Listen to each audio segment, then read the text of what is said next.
Hi friends, welcome to my YouTube channel SR academy Hindi. तो translator post की एक और जॉब वैकेंसी के साथ मैं आप लोग के सामने हाजिर हूं। तो आज हम लोग बात करेंगे all India institute of medical sciences की तरफ से जो जॉब नोटिफिकेशन आया है जूनियर हिंदी ट्रांसलेटर और सीनियर हिंदी ऑफिसर के, उसमें पोस्ट है। तो हम लोग ट्रांसलेटर वाले पोस्ट की ही बात करेंगे कि उसके लिए क्या एप्लीकेशन प्रोसेस है, क्या एलिजिबिलिटी है, आप कैसे अप्लाई कर सकते हैं, उसके लिए कैसे तैयारी कर सकते हैं, क्या क्या सिलेबस है, स्कीम है, सब कुछ हम लोग इस वीडियो में पूरी जानकारी लेंगे। तो चलिए शुरू करते हैं। तो सबसे पहले देख लेते हैं कि क्या है ये नोटिफिकेशन। तो ये नोटिफिकेशन है कंबाइंड रिक्रूटमेंट एग्जामिनेशन, जो कि एम्स की तरफ से लिया जाता है। उसमें बहुत सारी पोस्ट हैं ग्रुप बी और सी की। उसमें से ग्रुप बी की पोस्ट दो पोस्ट है यहाँ पे, जूनियर हिंदी ट्रांसलेटर और सीनियर हिंदी ऑफिसर की, जिसके रिगार्डिंग हम लोग इस वीडियो में बात करने वाले हैं। ठीक है। The Common Recruitment Examination (CRE 2024) is for the recruitment on various posts at participating AIIMS and central government institutes or bodies where each institute is autonomous body or subordinate office and independent organization under Government of India। तो इसके अंदर क्या क्या कौन कौन सा participating authority है या ऑर्गेनाइजेशन है। तो सबसे पहले तो आपका एम्स हो गया। तो इसमें देख लेंगे कि कौन कौन से एम्स में कितनी कितनी वैकेंसीज आई है, वो सब हम आगे देखेंगे। तो चलते हैं आगे देखते हैं। तो देखिए अब कुल पद कितने हैं, total number of vacancies is 11। अब 11 को कैसे डिस्ट्रीब्यूट किया गया है, तो देखिए जूनियर हिंदी ट्रांसलेटर का एम्स कल्याणी में आपका टोटल एक पोस्ट है और ये एक अनरिजर्व कैटेगरी के लिए है। ठीक है। दूसरा है junior Hindi translator AIIMS Nagpur में, यहाँ भी एक ही पोस्ट है और वो अनरिजर्व कैटेगरी के लिए है। ठीक है। तीसरा है junior Hindi translator AIIMS Patna में, जहां पे दो पोस्ट है और दोनों अनरिजर्व कैटेगरी में है। ठीक है। देन चलते हैं junior Hindi translator AIIMS Raipur में, जहां पे एक पोस्ट है अनरिजर्व के लिए। अगला है junior Hindi translator central armed police forces institute of medical sciences. ठीक है। इसमें आपका टोटल 3 पोस्ट है और तीनों अनरिजर्व के लिए है। तो इसमें देखिएगा कि ओबीसी हो गया, एससी, एसटी और ईडब्ल्यूएस के लिए कोई भी पोस्ट नहीं है, जितने भी सब जनरल कैटेगरी के पोस्ट हैं। ठीक है। नेक्स्ट पोस्ट की बात करते हैं तो senior Hindi officer AIIMS Patna में, वहां पे भी टोटल एक पोस्ट है अनरिजर्व के लिए। फिर आते हैं junior translation officer Hindi AIIMS new Delhi में, तो वहां पे भी एक अनरिजर्व के लिए है, टोटल एक ही पोस्ट है यहाँ पे भी। Senior Hindi officer AIIMS Rishikesh, तो यहाँ भी एक पोस्ट है अनरिजर्व के लिए। तो टोटल आपके वैकेंसीज होगा 11, जो कि इस तरह से डिस्ट्रीब्यूटेड है। ये सारे एम्स में आपका इस बार का वैकेंसी आया हुआ है। ठीक है। आगे चलते हैं कि अनिवार्य शैक्षणिक योग्यता एलिजिबिलिटी क्या है। तो जैसा कि अन्य ट्रांसलेटर एग्जाम्स में होता है, वैसा ही इसमें भी है। तो एक बार देख लेते हैं। देखिए इसमें भी आपको रिकॉग्नाइज डिप्लोमा और certificate course in translation from Hindi to English and vice versa, or 2 years of experience of translation work from Hindi to English and vice versa in central or state government office including government of India undertaking। तो इसमें या तो आपका 2 years का experience या फिर recognise diploma और certificate course in translation होना ही चाहिए। ये आपका होना चाहिए, एंड में है, मतलब ये तो होना ही चाहिए। इसके अलावा आपका देख लीजिए जो एजुकेशनल क्वालिफिकेशन क्या है। तो पहला में क्या बोलता है, masters degree of a recognised university in Hindi, मतलब मास्टर डिग्री आपका हिंदी में होना चाहिए, with English as a compulsory or elective subject or as the medium of examination at the degree level। तो अगर आपने एमए मास्टर्स डिग्री हिंदी में किया है तो इंग्लिश या तो आपका कंपलसरी या इलेक्टिव सब्जेक्ट या फिर मीडियम ऑफ एग्जामिनेशन होना चाहिए ग्रेजुएशन लेवल पे। ठीक है। ये पहला कंडीशन है। अगर ये नहीं है आपका तो फिर देख लेते हैं क्या है, masters degree of a recognised university in English. तो मास्टर्स आपका इंग्लिश में होना चाहिए with Hindi as a compulsory और इलेक्टिव सब्जेक्ट और as the medium of examination at the degree level. तो अगर आपने एमए या मास्टर्स इंग्लिश में किया है तो हिंदी या तो आपका कंपलसरी या इलेक्टिव सब्जेक्ट होना चाहिए या फिर मीडियम ऑफ एग्जाम, मतलब हिंदी मीडियम में आपने ग्रेजुएशन किया है। ठीक है। अगर ये भी नहीं है आपके पास तो masters degree of a recognised university in any subject other than Hindi और इंग्लिश। अगर आपके पास मास्टर्स डिग्री हिंदी या इंग्लिश में नहीं है, इसके अलावा किसी भी सब्जेक्ट में आपका मास्टर्स डिग्री है विथ हिंदी मीडियम और मीडियम आपका हिंदी है with English as a compulsory और इलेक्टिव सब्जेक्ट और as the medium of a examination at the degree level. ठीक है। तो मान लीजिए कि आपने मास्टर्स किसी और सब्जेक्ट में किया है हिंदी मीडियम में, तो आपका इंग्लिश एज ए कंपलसरी और इलेक्टिव सब्जेक्ट होना चाहिए और medium of examination at the degree level होना चाहिए। ठीक है। उसके अलावा भी देखिए masters degree of a recognised university in any subject other than Hindi और इंग्लिश विथ इंग्लिश मीडियम। तो अगर आपने मास्टर्स किसी और सब्जेक्ट में किया है और इंग्लिश मीडियम में है तो उसके साथ साथ आपका हिंदी एज ए कंपलसरी और इलेक्टिव सब्जेक्ट और as the medium of examination at the degree level होना चाहिए। ठीक है, अगर ये भी नहीं है तो masters degree of a recognised university in any subject other than Hindi और English with Hindi and English as compulsory और इलेक्टिव सब्जेक्ट। तो अगर आपने किसी और सब्जेक्ट से मास्टर्स किया है तो हिंदी और इंग्लिश या तो आपका कंपलसरी या इलेक्टिव सब्जेक्ट है, और either of the two as the medium of examination and the other as a compulsory or elective subject at degree level। Hindi और इंग्लिश कंपलसरी इलेक्टिव सब्जेक्ट नहीं है तो इसमें से एक आपका मीडियम ऑफ एग्जामिनेशन होना चाहिए और दूसरा कंपलसरी या इलेक्टिव सब्जेक्ट ग्रेजुएशन लेवल पे होना चाहिए। तो ये आपका एजुकेशनल क्वालिफिकेशन है, ये सेम है जो कि अदर ट्रांसलेटर एग्जाम्स में होता है। तो उसके साथ साथ आपका पीजीडीटी या फिर जो भी डिप्लोमा और recognise certificate course in translation आपका होना चाहिए। तो अगर आपके पास ये शैक्षणिक योग्यता है तो आप जितने भी पोस्ट है एम्स के उसके लिए आप अप्लाई करने के लिए एलिजिबल हैं। ठीक है, आगे चलते हैं किसका पे स्केल क्या होगा। तो देखिए जैसा कि हमारे पास दो पोस्ट है इसमें, एक तो जूनियर हिंदी ट्रांसलेटर है और एक सीनियर हिंदी ट्रांसलेटर है। तो जूनियर हिंदी ट्रांसलेटर का आपका पे लेवल 6 में है, 7 सीपीसी में, और सीनियर हिंदी ऑफिसर का आपका पे लेवल 7 है। तो उसका आप पे मैट्रिक्स यहाँ पे देख सकते हैं, पे लेवल 6 और पे लेवल 7 का जैसे एसएससी के एग्जाम में होता है जेएचटी और एसएचटी के केस में, वैसे ही यहाँ पे जूनियर हिंदी ट्रांसलेटर और सीनियर हिंदी ऑफिसर का है। ठीक है, तो यहाँ पे आपको समझ में आ गया सैलरी क्या होगी आपकी। अब चलते एज लिमिट। तो जैसा कि नोटिफिकेशन में दिया गया है जूनियर हिंदी ट्रांसलेटर के लिए 18 टू 30 ईयर्स है, और जो भी एज रिलैक्सेशन होता है as per central government rule वो आपको दिया जाएगा। ओबीसी के लिए 3 इयर्स और एससी एसटी के लिए 5 इयर्स, और जो भी एक्स सर्विसमैन और जो भी है उसके लिए जो भी required relaxation as per the rule होता है वो आपको दिया जाएगा। ठीक है, सीनियर हिंदी ऑफिसर के लिए कोई भी एज लिमिट इसमें नहीं रखा गया है क्योंकि नोटिफिकेशन में कुछ भी मेंशन नहीं था, तो इसमें कोई एज लिमिट नहीं है, तो इसमें कोई भी अप्लाई कर सकता है, ऐसा नोटिफिकेशन पढ़ के तो सामने आता है। ठीक है, आगे चलते हैं सिलेक्शन प्रोसेस क्या होगा। तो जूनियर हिंदी ट्रांसलेटर और सीनियर हिंदी ऑफिसर के पोस्ट के लिए पहला आपका होगा कंप्यूटर बेस्ड टेस्ट, ये आपका टायर 1 इसको बोल सकते हैं। उसके बाद आपका स्किल टेस्ट होगा। ठीक है, स्किल टेस्ट में आपका यहाँ पे तो ट्रांसलेशन टेस्ट ही होगा क्योंकि एज ए ट्रांसलेटर आप ये करने जा रहे हैं। ठीक है, तो इसमें दो दो स्टेप्स में आपका सिलेक्शन प्रोसेस होगा, पहला आपका कंप्यूटर बेस्ड टेस्ट और दूसरा आपका स्किल टेस्ट। जो भी कंप्यूटर बेस्ड टेस्ट में अगर आप क्वालिफाई कर जाते हैं तो आपको स्किल टेस्ट में अपीयर होना पड़ेगा। ठीक है, अब आगे चलते हैं कि डेट ऑफ एग्जामिनेशन क्या होने वाली है, परीक्षा तिथि। तो डेट ऑफ एग्जामिनेशन आपका टेंटेटिव है, नोटिफिकेशन में भी लिखा हुआ है, ये कोई जरूरी नहीं है लेकिन हो भी सकता है कि इसी डेट पे हो जाए, बट ये टेंटेटिव है, इसको आगे पोस्टपोन भी किया जा सकता है। तो डेट ऑफ एग्जामिनेशन आपका है 26 फरवरी से 28 फरवरी के बीच में आपका एग्जाम होगा।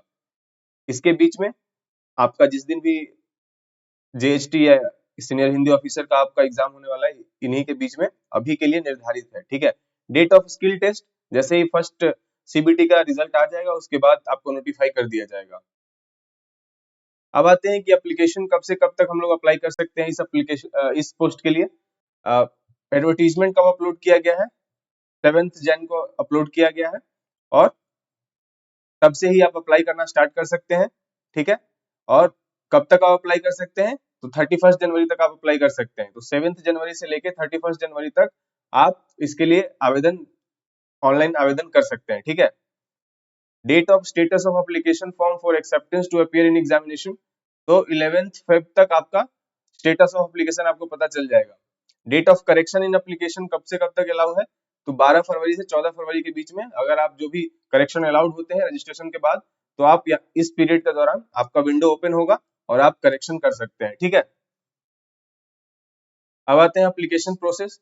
तो इसके लिए एक वेबसाइट दिया गया है, इसमें आपको जाना है और ऑनलाइन मोड में आपको जिस भी पोस्ट के लिए आप चाहते हैं उस पोस्ट के लिए अप्लाई कर सकते हैं। ठीक है, तो इसमें देखिए बहुत सारे एम्स इसमें पार्टिसिपेटिंग अथॉरिटीज है, लेकिन अभी आपसे चॉइस नहीं मांगा जाएगा, आपको डायरेक्टली जिस भी पोस्ट के लिए जाके अप्लाई करना है आप जाके अप्लाई कर सकते हैं। ओके, अब आते हैं आवेदन शुल्क। तो देखिए इसमें एप्लीकेशन फी काफी ज्यादा रखा गया है।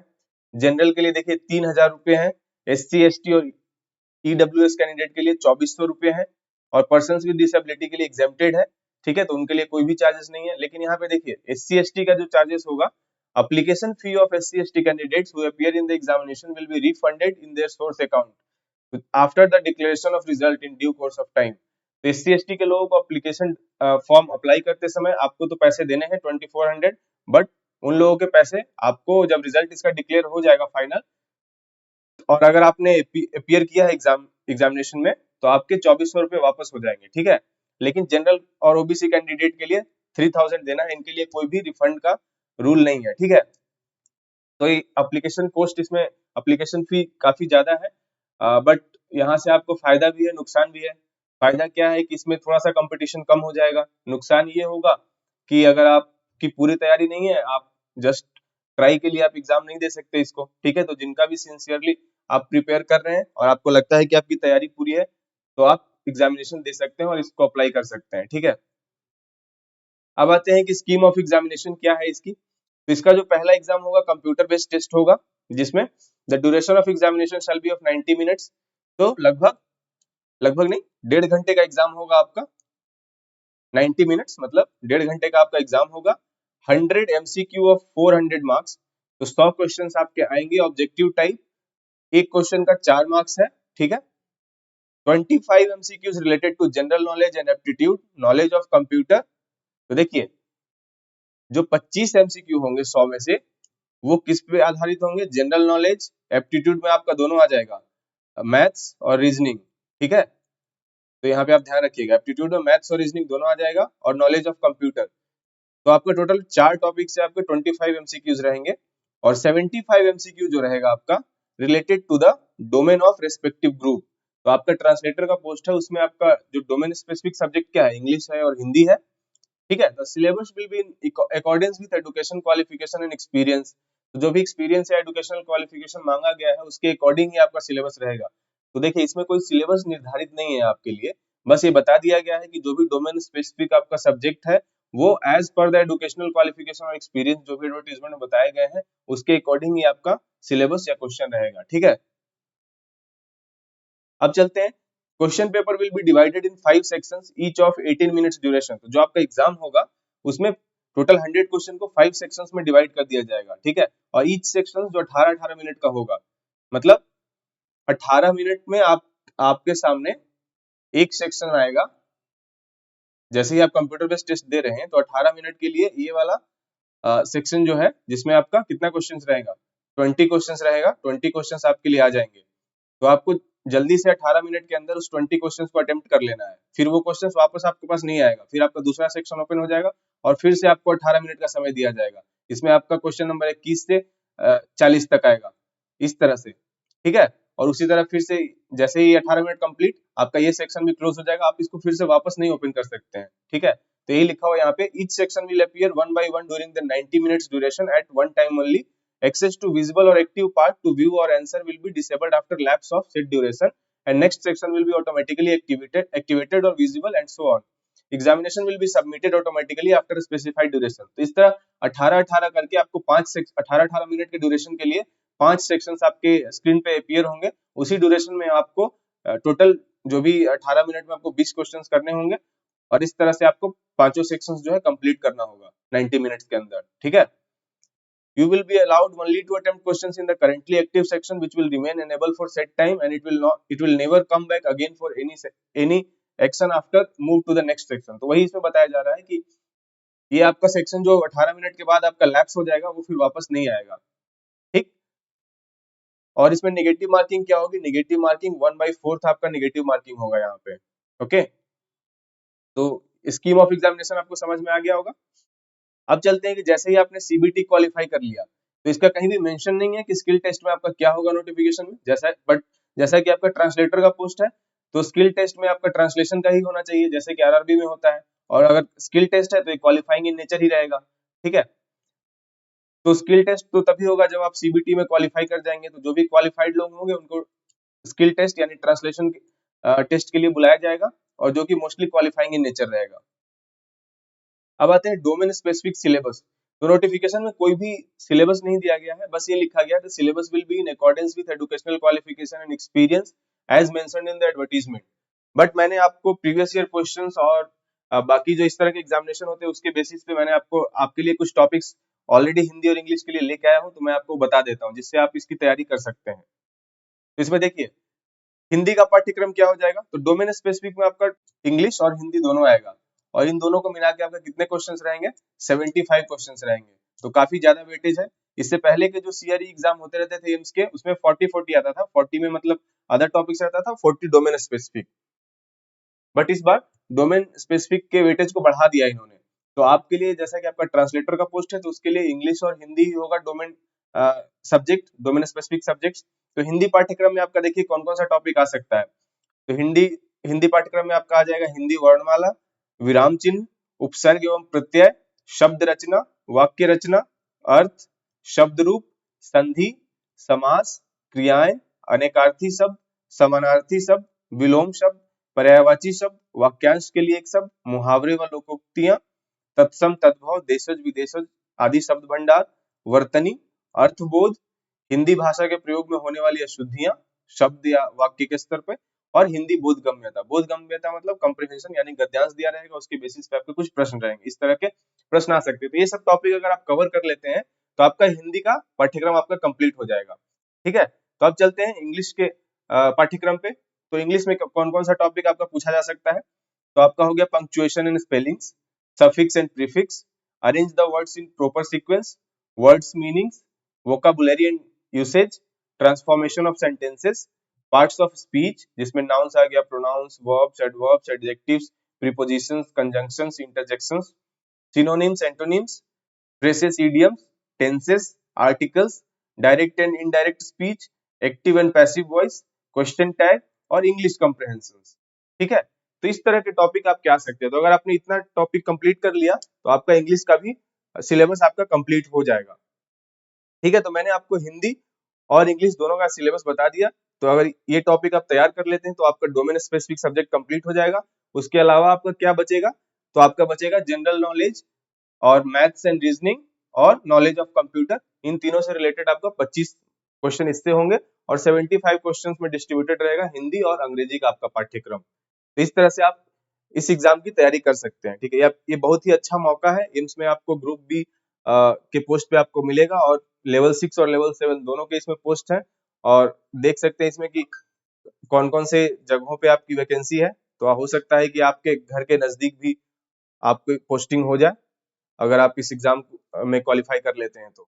ठीक है, अगर ये वीडियो आपके लिए यूजफुल रहा तो इसे लाइक कीजिए, शेयर कीजिए, और मेरे चैनल को जरूर से सब्सक्राइब कर लीजिए, ताकि इसी तरह का अगर कोई नया वीडियो अपलोड हो तो आपको नोटिफिकेशन मिल सके। तो आज के लिए इतना ही। Thank you so much. जय हिंद।